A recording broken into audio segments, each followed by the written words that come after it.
Good morning. Welcome back to our study in the fourth gospel, or as you know it, the gospel according to John. Before I begin, I want to call attention to a particular translation of John 8:38. That's by Professor Ann Nyland in her Source New Testament. I'll just give you the previous verse, then I'll tell you where I'm going to start examining something. She says, "Know that you are Abraham's children. Yet you are trying to kill me because you haven't made room for my word." And then here's the text. Well, actually, both texts. "I'm telling you what I perceived from my Father, and you are doing what you heard from the Father." Now, if you have a Bible, you're going to want to open that up. You're going to want to look at this particular translation, New International, King James, this, that, and the other. Just so you're aware, this is a very challenging text for an interpreter on a number of levels, because the large question here is, who is the Father that everyone claims to be listening to? That's the real question in this text. Who is this God that people claim to listen to? And who does Jesus think he is, coming in and saying that he's got the angle on God? Who does he think he is? You see. Welcome, everybody. See folks joining. Super. We're looking at John 8 today, and we'll start to dip into John 9 just a touch. Okay, so when Ann Nyland comes to this, it's fascinating to me because in this text, they've claimed they're Abraham's descendants. They've never been slaves. Jesus says the Son belongs to the house. The Son can set you free. You know, he's trying to tell them he's the Son of the Father. They're not hearing this. They're not having this. They've got Moses. They've got Abraham. In a minute, they're going to bring in the prophets. I mean, they've got this lineage. You know, they've got Calvin. They got Luther. They got Irenaeus. They got Billy Graham. They got all kinds of dead saints in this lineage. Man, everybody's got dead saints in their lineage. Some have MLK, whatever. You know, everybody's got dead saints in their lineage. They're looking back to. They're going, we learned God from this. Jesus looks at him. Yeah, he's okay. Let's check this out. So, and she translates the verb in verse 37. Know that you are Abraham's children. I frankly don't see that at all. It's oida hoti sperma Abram esta. I know that you are Abraham's seed, but you seek to kill me. I don't know how she turns that into a pair. Know that you are Abraham's children. I have no idea. And yet you are trying to kill me because you haven't made room for my word. And then she says, the translator translates verse 38, ha ego oraka para to patri lalo ka humes un ha ikosate para to patros poita. She translates this, I am telling you what I perceived from my Father, and you're doing what you heard from the Father. And then there's this little footnote, and Anne says, taking poita as an imperative, and both instances of Father is referring to God, as there are no possessive pronouns. I get that. Both, you're dealing here with the Father. You don't have any my Father, your Father. You don't have any possessive pronouns here. And you do have Jesus somehow saying, I know you are Abraham's children. I get this lineage thing. I get this election thing. This whole way you view yourselves in terms of human history. I get all this. He's acknowledging that. And he says that he's seen something, para, same preposition used in John 1. It says, she translates this as, I'm telling you what I have perceived from my Father. It's the same preposition that's used in John 1:1, where Jesus is para. The logos is para, God, para tos theon, just boom.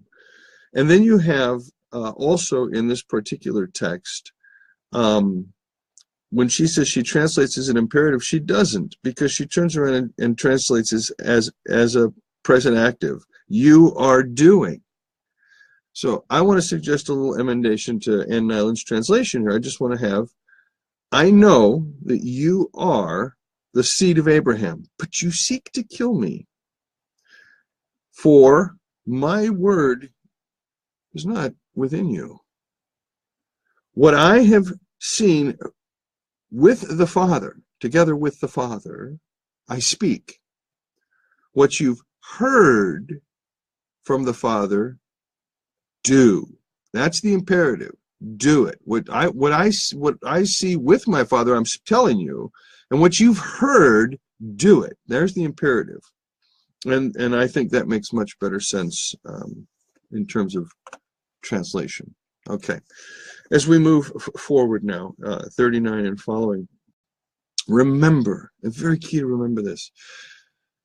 Late first century, synagogal setting, intra-Jewish debates about who Jesus is. And this writer is remembering back to his own personal encounters with Jesus and the crowds and different things. This fella has an awareness of Jesus. Let me try and do this a different way. You know, people somehow think that these early witnesses all knew Jesus the same way. I'm reading a book right now by Cynthia Haven called Evolution of Desire, just published by University of Michigan State Press. Bill Johnson's the editor of that excellent series they're publishing. At any rate, Evolution of Desire. And Cynthia lived in Stanford and knew the Renees in Renee's later years.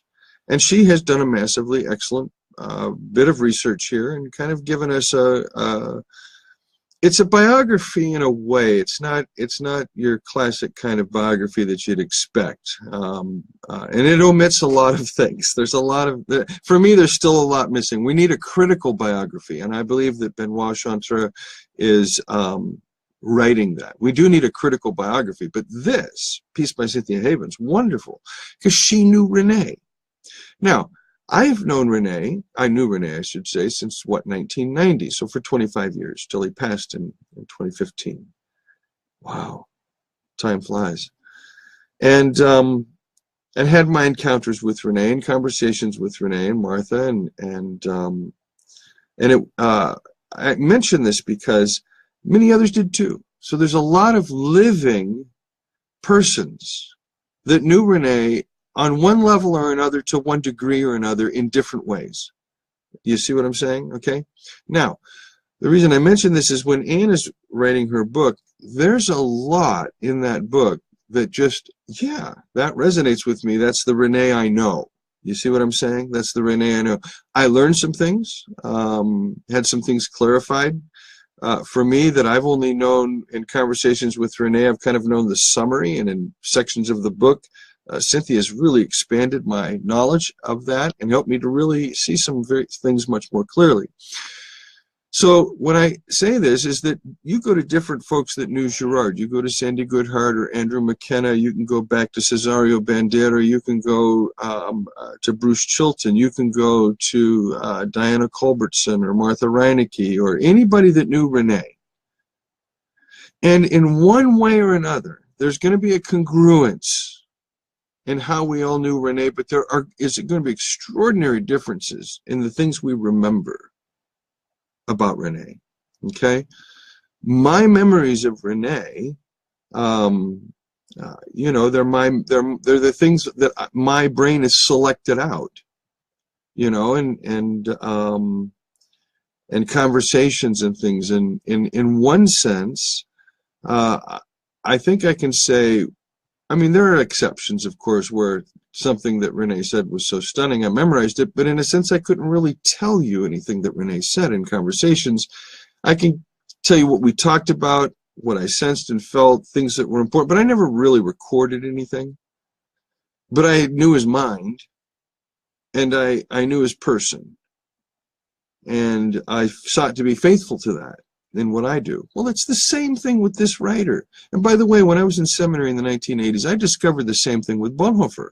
I met personally well over, I don't know, it was at least a dozen, probably closer to 17 or 18 of Bonhoeffer's former pupils or family members. They came through the seminary. The professor that I went to study with, Burton Nelson, there at North Park, really was developing this whole oral history, and he was bringing these Bonhoeffer students to the States for these tours, and they always came to North Park. They always stayed there, and I was always invited because I was his Bonhoeffer student.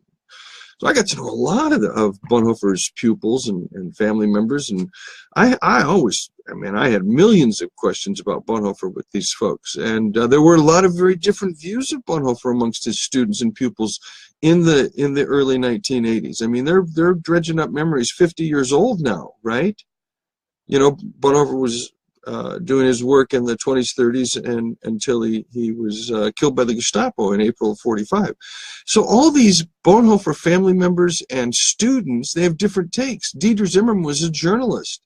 Dieter took like incredible notes, very different than than say somebody like Mechler or Koch, you know.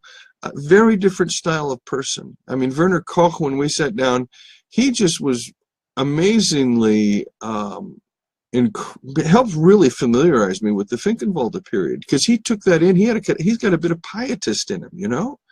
Not Dieter. Dieter did not like that at all. Dieter Zimmermann, you know. But he was much more interested in giving a good historical context for what Bonhoeffer was doing as a journalist. And they had these different views of Bonhoeffer. It's the same thing with the gospel writers, my friends. Now, I do not think that the synoptics, any of the synoptics, are written by an eyewitness to Jesus' ministry. But I do think the fourth gospel is. So in that sense, I'm totally out of step with New Testament scholarship, who wants to just totally relegate the fourth gospel to the dustbin of theology. It's useless for history.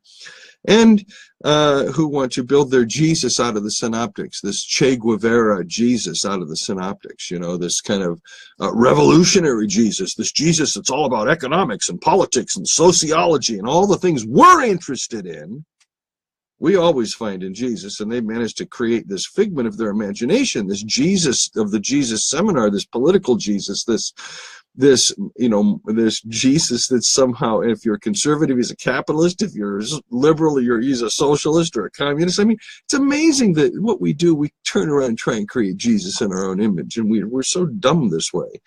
Same thing's happening in our text.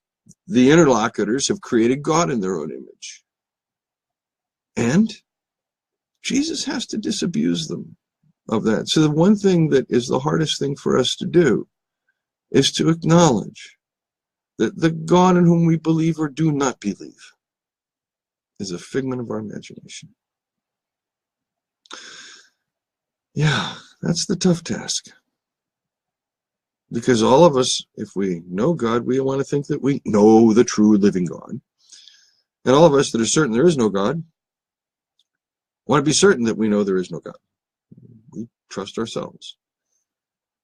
And we are, as a species, look at us, people. Come on, for crying out loud, look at us. Here we are, 2018, destroying the planet. My God, there's a size of plastic in the Pacific Ocean, twice the size of the state of Texas. Fish are ingesting all of these microplastic particles. I hope you don't like your tuna and these things for too much longer, because we're destroying the oceans. Just destroying them, putting our nuclear radiation in them, our garbage in them. We're just destroying them. We're ruining Earth Mother's skin with all of our deforestation and mining and just the things that we do to the earth to just pollute the incredible massive amounts of toxins that are being pumped into rivers and streams all over the world by corporations that don't give a shit. As long as they're having their steaks and their barbecues and their Cabernet Sauvignons on the back porch of their million-dollar mansions, they don't care. We're not that evolved, are we? Look at us. Look at us as a species, what we're doing to each other. God, look at the Christian church in America. It's cannibalizing itself. It's eating itself alive, right and left, killing each other. Those on the right killing those on the right that don't utter the shibboleth. The left's killing those on the left that don't utter the shibboleth. And the rest of us sitting out here and we're going, man, where's Jesus in all this? That's the same story is happening in this text, see? That's what's happening here. And this writer late in the first century. I don't know, if Johnny T. Robinson is correct, it could be early in the 70s. Again, the writer has and knows the Markan story and framework. So that doesn't happen until, of course, 70. Unless there is some kind of real strong oral tradition in Rome that's going to influence the writer of Mark, and the writer in Ephesus knows all about this, and I doubt all that. That doesn't happen. But he is writing here, remembering not only what happened to Jesus, but seeing the correlations to his own time. And if we're really on the ball, we're going to see the same to our time too. Chapter 8 is not a chapter for liberals. If you're of a liberal progressive persuasion, this chapter is going to eat you alive. And you're going to end up in the same place as the interlocutors. You're going to think Jesus is nuts, or the writer's crazy. That's what you're going to do. You're going to go, oh, this is literary fiction to begin with, and I don't have to believe it, and it's all made up bullshit and legend and propaganda, and this writer didn't know. We don't know who he is. It's late. It's Gnostic. You haven't done any thinking about this fourth gospel if you're even thinking in that way. You haven't entered into it. It just shows how slow you are to listen. That's all it shows. And I don't care if you got a PhD behind your name or a double PhD behind your name. Don't be an ass. Open your ears. Open your eyes. Abraham is our father, they said. Jesus said, if you were Abraham's children, then you would do the things that Abraham did. But as it is, you want to kill me. I don't recall Abraham trying to kill anybody, do you? As it is, you want to kill me, a person who has told you the truth that I heard from God. Abraham didn't do such things. Isn't this an interesting take here? Jesus turns around, you're doing the deeds of your father. Now, he's already said, if you were really Abraham's children, you would do the deeds of Abraham, and because you're not doing the deeds of Abraham, you're not children of Abraham. He is not your father. You have another father. That's what's happening here. You are doing the deeds of your father. Here comes the first slur. Here's the ad hominem, because we're going to get another one here real shortly. 1, we're not illegitimate and unfaithful to God. Those are two different charges. First, charge of illegitimacy. There's been a fair amount written in the last 20 years or so, 25 years, maybe even a little longer, that Jesus was the product of a rape. And that's certainly possible. I mean, Jane Schauberg's work, I have 4 or 5 volumes I know that I've used over the years that explore arguments related to this. Whether or not you believe in a Joseph Mary thing, a virginal conception thing, whether you perceive the Matthean and Lucan birth narratives to be covering up a rape, particularly the Matthean narrative. The fact is, there is a charge of illegitimacy that does seem to stick to Jesus. Again, whether, here's Mary, everybody knows Mary, and all of a sudden, like, she's pregnant, and then, like, she tells Joseph a little while later, and then all of a sudden, they're getting married, and then boom, here's baby Jesus, real quick. Everybody knows she got pregnant beforehand. Now it's a question of paternity, because, so that could be where the charge of illegitimacy stems from, still a virgin birth and all that. If you have to have that, it's still there. The charge of illegitimacy, thus, stems from that kind of scenario. However, it's also possible that we're dealing with a rape scenario that has been covered up. Joseph, being the righteous man he is, takes Mary in as his own, yada yada. You have that whole way of looking at things.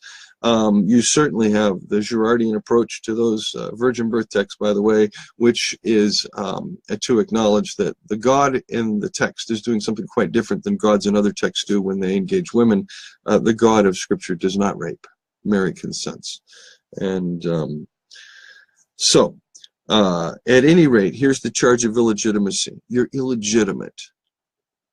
Now, again, to get into the temple, You had to be able to like show papers. It's not quite like today. I mean, you have to have your names registered, and if you weren't known, then you had to have a male sibling, an older male sibling in the family system vouch for you and this kind of thing. And evidently, people know that there's trouble with Jesus' paternity. So the charge, you're illegitimate, is a charge that's been hurled at him his whole life. Okay? You're illegitimate. And they go on, you are unfaithful to God. This is, for me,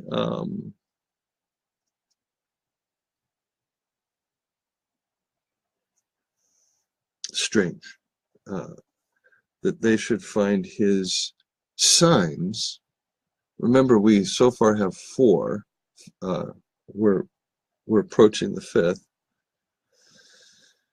They should perceive these signs as a threat to their system. But again, as we've shown, all these signs are bringing together 2 major themes: creation and temple.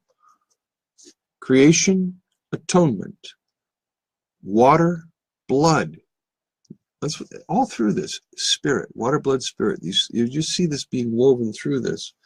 We're not illegitimate and unfaithful to God. The only Father we have is God. That's their counterclaim. Jesus has said, you have a different Father. They're going to say, the only Father we got's God. G-O-D, period, end of story. Now Jesus comes and he says in verse 42, if God were your Father, you would have loved me. And the implication is, you don't. I've come from God, and I'm here now. I haven't come on my own initiative. God sent me. Now, let's take a little look at this claim.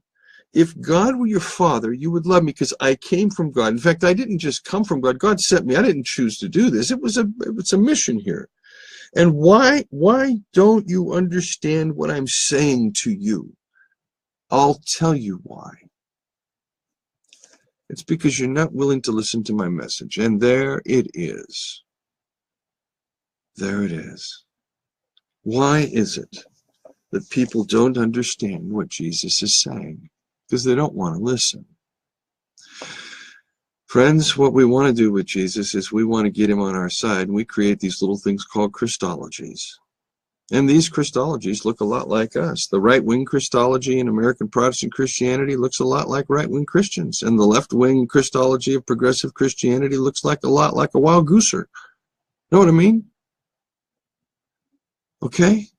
And neither side wants to listen to Jesus' message. Neither side wants to hear about the gospel and the epistemological change and shift the gospel makes, the conversion the gospel requires, the recognition that at the heart of the gospel is the problem of violence and sacred violence, and that the solution is forgiveness, not vengeance and retribution and retaliation. The left does not want to hear the gospel. Don't let them seduce you. Don't let them think that, make you think they're out there somehow marching with Jesus. They're not.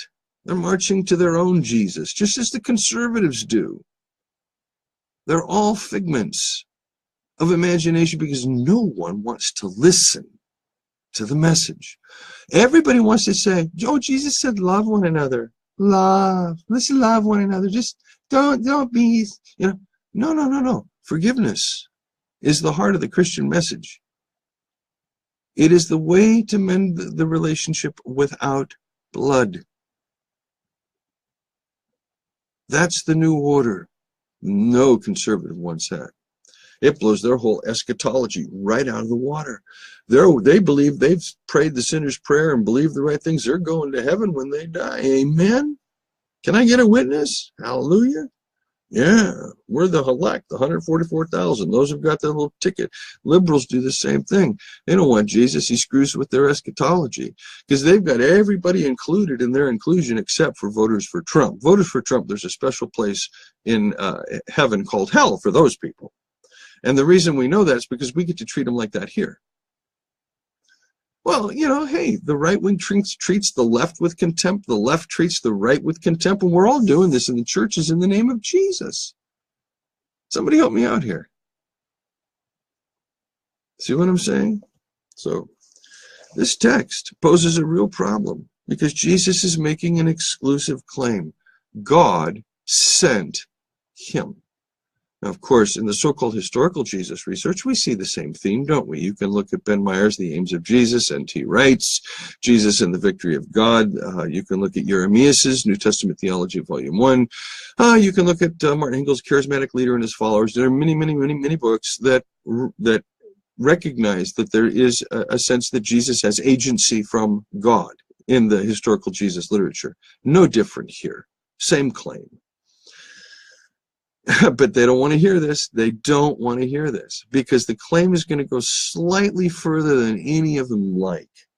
Why don't you understand what I'm saying to you? I'll tell you why. It's because you're not willing to listen to my message, and then he's going to really nail home why they don't want to hear this message that he's got. You belong to your father.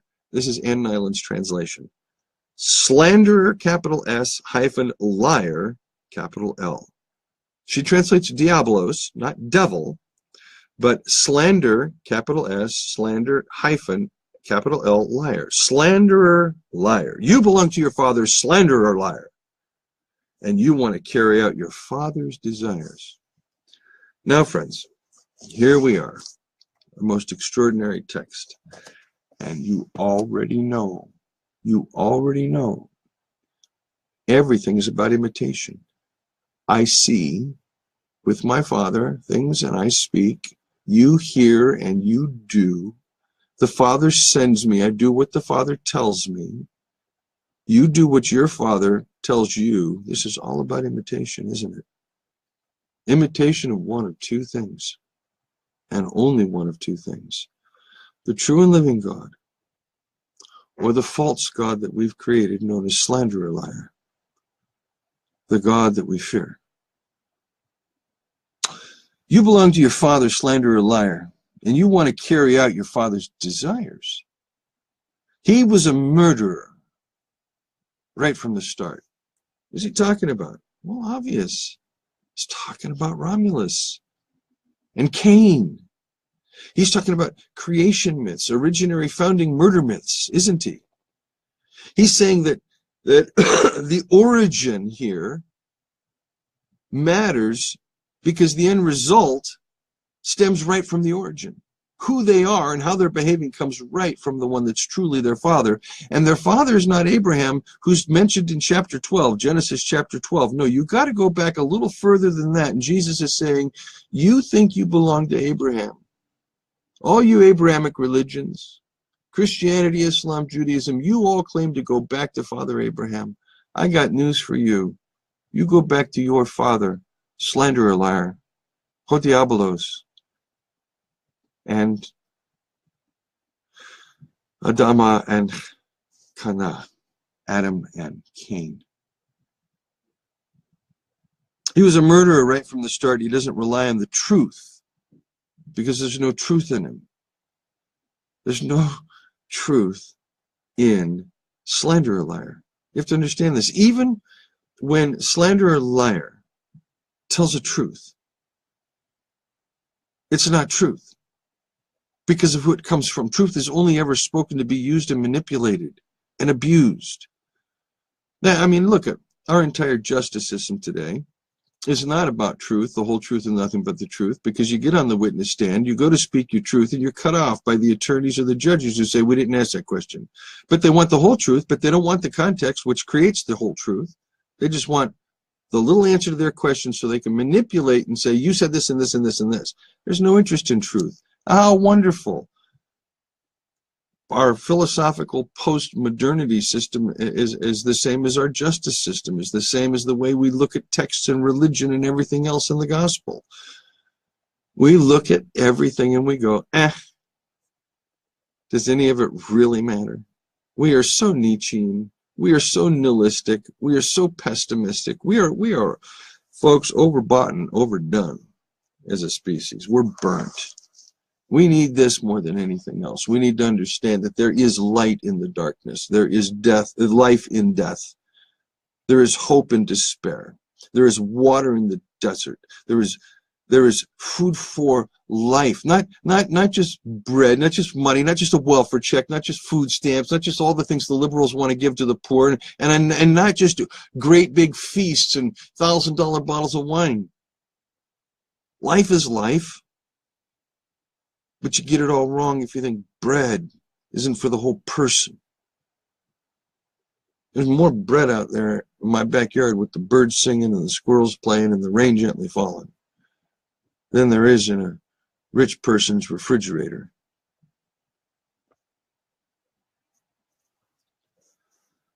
Jesus said to them, you belong to your father, Hodiavalos, slanderer, liar. He was a murderer. When he tells a lie, he's speaking in his native tongue because he's a liar and the father of lies. You know, this again is the hard part. One of the things that Girard has been accused of is a kind of a privileged position where it appears as though he's standing outside, saying when you look at religion a certain way, you're deceived. Here's the thing about self-deception. This is truly astonishing. By the way, Dan Ovia Jr. about 30 years ago wrote a phenomenal little book on self-deception in the Gospel of Matthew. Self-deception works like this. When you accuse the other of self-deception, you cannot be sure that you're not self-deceived. And that's the problem with accusing another of self-deception. Then there's the problem of, oh, well, am I self-deceived? And then you start the whole Cartesian cycle, don't you? Until you get down to extreme doubt, I think, therefore I am, aha, I think I'll become a modernist. And then eventually a postmodernist, because you realize that there's no certainty. But you're still in the air, and it's better to be there than nowhere, I suppose, if you're postmodern. The gospel is the only place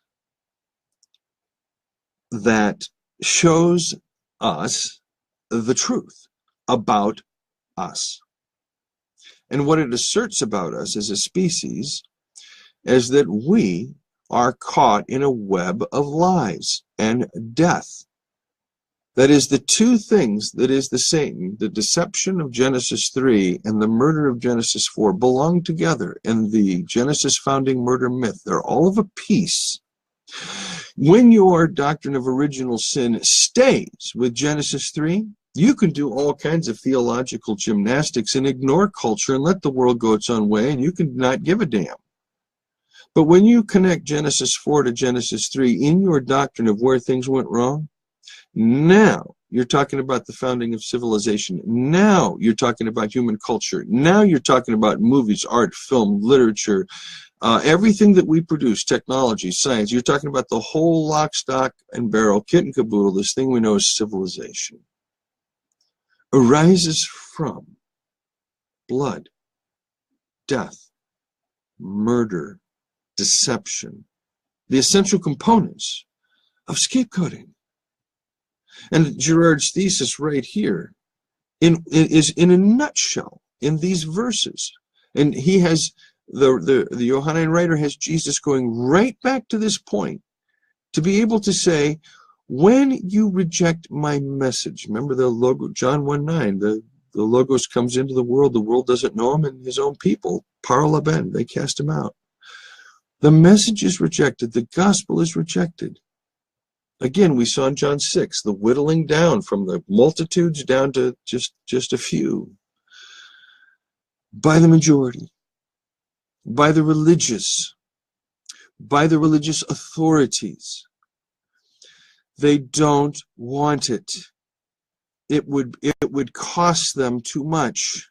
They're invested in their God, their religion, their sacrificial God in one way or another, and it doesn't matter whether conservative or liberal, Catholic or Protestant, Anabaptist, Orthodox, postmodern, modern, ancient, it doesn't matter. We, my friends, are the ones that are asleep in the pods in the matrix. And right here in this text, is Morpheus's Jesus saying, here is your chance. Take a pill, take a chance, take a risk. But we don't want to do it because, like the interlocutors, we'd rather believe that Jesus isn't who he says he is. And then he says, because I'm telling you the truth, you don't believe me. Which of you can expose me for sinning? Since I'm telling you the truth, why don't you believe me? Here, Jesus says, you know I'm innocent. Now, this is out. His innocence is out. It's up front. It's here. Who's going to accuse me of something? And they can't. The person who belongs to God hears God's words. The reason you don't hear me is that you don't belong to God. And certain Jews, or Judeans, again, I'm going to follow Bentley Hart's translation here, certain Judeans exclaimed, aren't we right in saying you're a Samaritan and you have a demon? And there's the second set of charges. First, he's illegitimate and unfaithful to God. Now here's the second set of ad hominem charges. You're a Samaritan, you have a demon. There's two different things. Ann Nyland's translation has, aren't we right in saying that you're a Samaritan that has an evil spirit? I don't take the chi in here as connective. I take it as a little disjunctive. You are Samaritan and you have an evil spirit. And it's important to note that Jesus does not address the charge that he's a Samaritan. They want to throw that epithet at him, you know. Of course, you can't do it. I suppose there are words different racial groups would abhor. Insert your own there. Aren't we right in saying that you're a blank and you're demon possessed? You know, I mean, it's a slur. Jesus doesn't refute that. Why? Because Samaritans, or I should say Samaritan Christians, happen to be behind this community as well. Remember the positive Samaritan woman story in John 4. Here we have a second reference that's going to clue us in, because we're going to get another one in John 10 with regard to the sheep of the other fold. But Jesus does not refute the charge of being a Samaritan. He says, instead, I don't have a devil. I don't have a demon. I honor my Father, and you dishonor me. I'm certainly not seeking my own honor, but there's one who's seeking and judging. It's interesting because did he not say earlier that the Father judges no one? Let me emphasize this.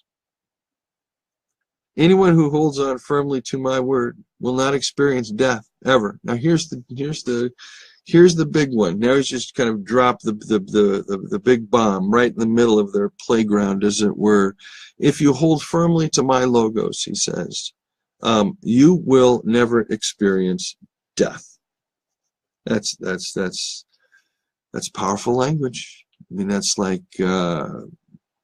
imagine not having to experience this death that just once ceases to exist. Boom. Now you get to continue to exist. Now we realize you have a demon. Jesus, you are so messed up. Abraham's dead. The prophets are dead. They're our lineage, man. Are you telling us that you're greater than our lineage? Are you more important than our ancestor Abraham, who's dead, and the prophets? Who do you think you are? Now you see, you don't have this kind of discourse in the synoptics, do you? No. Doesn't mean that discourse like this didn't happen. Certainly I don't think would have happened quite this publicly. But I'll tell you what, for as many times in my life if I've been asked, who do I think I am? I don't think it's a stretch of the imagination that the authorities, even historically, not just textually, even historically, want to know, who do you think you are? Jesus says, if I give myself honor, it doesn't mean anything. It's my Father, the one you claim is your God, who gives me honor. Now Jesus is just coming right back and demolishing who their Father really is. He's saying, look, my Father, the one you claim is your God, right, gives me honor. Now they're stuck because they have to either do one of two things. They have to either disassociate themselves that Jesus Father is their God, or that they're from another father. And if you haven't come to know him, but I know him, and if I said I didn't know him, I would be a liar just like you, because I do know him. However, I do know him. I hold firmly to his word. Your ancestor Abraham was thrilled to foresee my time. He saw it and was happy. He has now forced them into making a choice. Because he's saying, if God were your father, your God honors me, but you're not honoring me. So you're not of your father. So you either got to get right with your father, who's also my father and our God, or you got to recognize the father you come from, because that's who you're really acting like. Now, when he brings Abraham in, he says, Abraham, you claim Abraham is your father. Well, I'll tell you what, Abraham, a long time ago, right? He was thrilled to see my day. And they said, you're not even 50 years old. How can you say you've seen Abraham? I'll ignore the question right now of the age of Jesus and chronology and those things. Just leave that be. How can you say you've seen Abraham? Certain Jews exclaimed. Pooh, dude, like, what are you, like 1,500 years? Well, at that time would have been like, what, 1,500, 1,600, 1,800 years old? I don't know. Jesus said, let me emphasize this. And then this is Ann Nyland's translation. I have been in existence since before Abraham was born. Or the King James, as you know it, before Abraham was, I am. Now, that's actually what the text says in 58. Truly, I say to you, Prin Abram genesta egoimi. Before Abraham, I am. The egoimi here, I should at some point do a little piece on the egoimi sayings, the I am sayings in the fourth gospel. There's great literature on this, man. Barnabas Linders has some good stuff on this, and others. When Jesus makes this assertion, before Abraham was, I am, he is claiming here a divine origin. Absolutely. That's the rub. That's the piece people have more trouble with than anything. You know what I'm trying to say? It kills them. Why? Because their Jesus looks so much like them, and the God of theology looks so sick, that for them to see Jesus as divine doesn't work.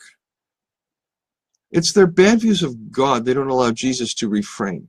And so they disconnect Jesus from God, or God is so unknown. And of course, we've got to be so plural in the world and acknowledge everybody's got revelation, everybody's got truth. Okay, fine.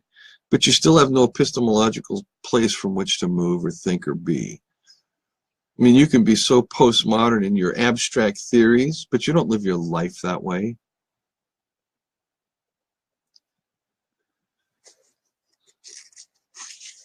So they picked up stones to throw at him. There's the murder. There it is. He said they wanted to kill him. Here it comes. In the temple. They pick up stones. We'll stop here because as Jesus escapes this crowd, he's about to do something rather remarkable. But all along we've seen that the light rejects the dark, darkness rejects the light. Light comes into the darkness. Darkness can't overcome it, can't comprehend it, kills it, and still the light comes back and shines in the darkness. The world, folks, doesn't really want grace and forgiveness and truth. It really doesn't. Neither does the church. Okay? Everybody wants their piece of the pie. Everybody's in this for themselves. Let's just get that straight. Even me. And if you're in this professionally and it lines your pocketbook, trust me, the temptation is easy to start justifying everything you do and say because it affects your bottom line. Preachers preach from their wallets, not from their convictions. Theologians say and write what they're allowed to write, I know an author locally who's written some marvelous books, but the president of the school won't let her use her own books in class because it would offend the donor base. God forbid anybody out there offends their donor bases, eh?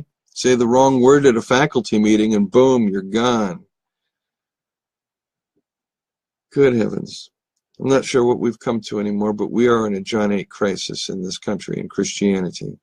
And unless people are willing to acknowledge that Jesus brings something to the table nobody else brought, unless they're willing to go on the quest of a lifetime to find it and to live it, I can't say I have a lot of hope for Protestant Christianity. But on the other hand, you're listening to this. You might just be the ones that go on that quest, that want Jesus more than anything else, and that want to know his Father as he did, to live his life in you and him. And if that's the case, you're going to really like John chapter 9. It's all about enlightenment. All right, man. See you next time. Bye-bye.